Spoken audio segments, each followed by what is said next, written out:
بسم اللہ الرحمن الرحیم۔ صرف 5 منٹ کا مدرسہ قرآن و حدیث کی روشنی میں 24 جمادی الاولیٰ اسلامی تاریخ غزوہ خندق۔ رسول اللہ صلی اللہ علیہ وسلم نے یہود کی بدعہدی اور سازشوں کی وجہ سے مدینہ سے نکل جانے کو حکم دیا تو وہ خیبر اور وادی القریٰ میں جا بسے، مگر وہاں پہنچ کر بھی ان کی عداوت اور دشمنی کی آگ ٹھنڈی نہیں ہوئی۔ انہوں نے مسلمانوں کو صفحہ ہستی سے مٹانے کے لیے بنو نذیر کے 20 سرداروں کا ایک وفد قریش مکہ کے پاس بھیجا اور انہیں رسول اللہ صلی اللہ علیہ وسلم سے مقابلہ اور جنگ کے لیے آمادہ کیا۔ کنانہ بن ربیع نے بنو غطفان کو خیبر کی زمین و باغات کی آدھی پیداوار دینے کا وعدہ کر کے مسلمانوں کے خلاف جنگ کرنے پر تیار کیا۔ اس طرح ابو سفیان قریش مکہ اور بنو سلیم، بنو سعد وغیرہ قبائل کے اتحاد سے 10,000 کا لشکر جرار لے کر مسلمانوں کو ختم کرنے کے ارادہ سے مدینہ کی طرف روانہ ہو گیا۔ حضور پاک صلی اللہ علیہ وسلم کے معجزہ قبر کے بارے میں خبر دینا۔ حضرت عبداللہ بن عمر رضی اللہ عنہ فرماتے ہیں کہ جب ہم لوگ حضور صلی اللہ علیہ وسلم کے ساتھ طائف جا رہے تھے تو راستے میں ہمارا گزر ایک قبر کے پاس سے ہوا تو رسول اللہ صلی اللہ علیہ وسلم نے فرمایا، یہ ابو رغال کی قبر ہے جو قوم سمود کا ایک فرد تھا۔ مکہ کی زمین اس کو اپنے سے دور کر رہی تھی تو وہاں سے نکل گیا۔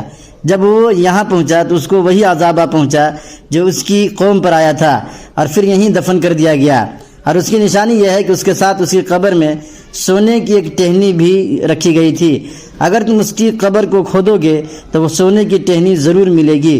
تو لوگ قبر کی طرف لپکے اور قبر کھودی، دیکھا تو اس کے ساتھ وہ ٹہنی رکھی ہوئی تھی۔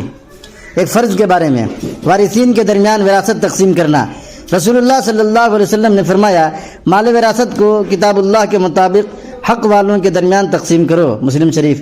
فائدہ، اگر کسی کا انتقال ہو جائے اور اس نے مال چھوڑا ہو تو اس کو تمام حق والوں کے درمیان تقسیم کرنا واجب ہے، بغیر کسی شرعی وجہ کے کسی وارث کو محروم کرنا یا اللہ تعالیٰ کے بنائے ہوئے حصے سے کم دینا جائز نہیں ہے۔ ایک سنت کے بارے میں سیلابی بارش روکنے کی دعا۔ حضرت انس بن مالک رضی اللہ تعالیٰ عنہ بیان کرتے ہیں کہ رسول اللہ صلی اللہ علیہ وسلم نے بارش روکنے کے لیے یہ دعا کی، اللہم حوالینا ولا علینا، اے اللہ ہماری اطراف میں بارش برسا، ہم پر بارش نہ برسا۔ بخاری شریف۔ ایک اہم عمل کی فضیلت، مہمان کا اکرام کرنا۔ رسول اللہ صلی اللہ علیہ وسلم نے فرمایا، جب کبھی بھی کوئی مسلمان اپنے مسلمان بھائی سے ملاقات کے لیے جائے اور میزبان مہمان کا اعزاز و اکرام کرنے کی غرض سے مہمان کو تکیہ پیش کرے تو اللہ تعالیٰ اس میزبان کی مغفرت فرما دیں گے۔ ایک گناہ کے بارے میں حق کو جھٹلانے کی سزا۔ قرآن میں اللہ تعالیٰ فرماتا ہے، ہم نے ان قوم عاد کے لوگوں کو ان چیزوں کی قدرت دی تھی جن کی قدرت تم کو نہیں دی، اور ہم نے ان کو کان اور آنکھیں اور دل عطا کیے تھے، چونکہ وہ اللہ کی آیتوں کا انکار کرتے تھے، اس لیے نہ ان کے کان ان کے کچھ کام آئے، نہ ان کی آنکھیں اور نہ ان کے دل، اور جس عذاب کا وہ مذاق اڑایا کرتے تھے اسی نے آ کر ان کو گھیر لیا۔ دنیا کے بارے میں مال و اولاد کی محبت۔ قرآن میں اللہ تعالیٰ فرماتا ہے، مال و اولاد کی کثرت اور دنیا کے سامان پر فخر نے تم کو اللہ کی یاد سے غافل کر دیا ہے، یہاں تک کہ تم قبرستان جا پہنچتے ہو۔ ہرگز ایسا نہ کرو، تم کو بہت جلد معلوم ہو جائے گا۔ آخرت کے بارے میں قبر میں نماز کی تمنا۔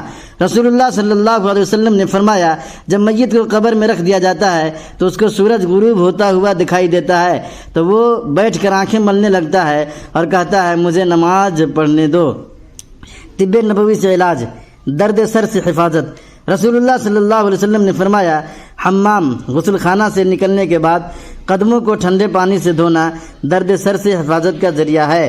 نبی پاک صلی اللہ علیہ وسلم کی نصیحت۔ رسول اللہ صلی اللہ علیہ وسلم نے فرمایا، ہمیشہ سچ بولو کیونکہ سچ نیکی کا راستہ بتاتا ہے اور سچ اور نیکی جنت میں داخل کرنے والے ہیں۔ تم جھوٹ سے بچو کیونکہ گناہ کا راستہ بتاتا ہے اور جھوٹ اور گناہ جہنم میں داخل کرنے والے ہیں۔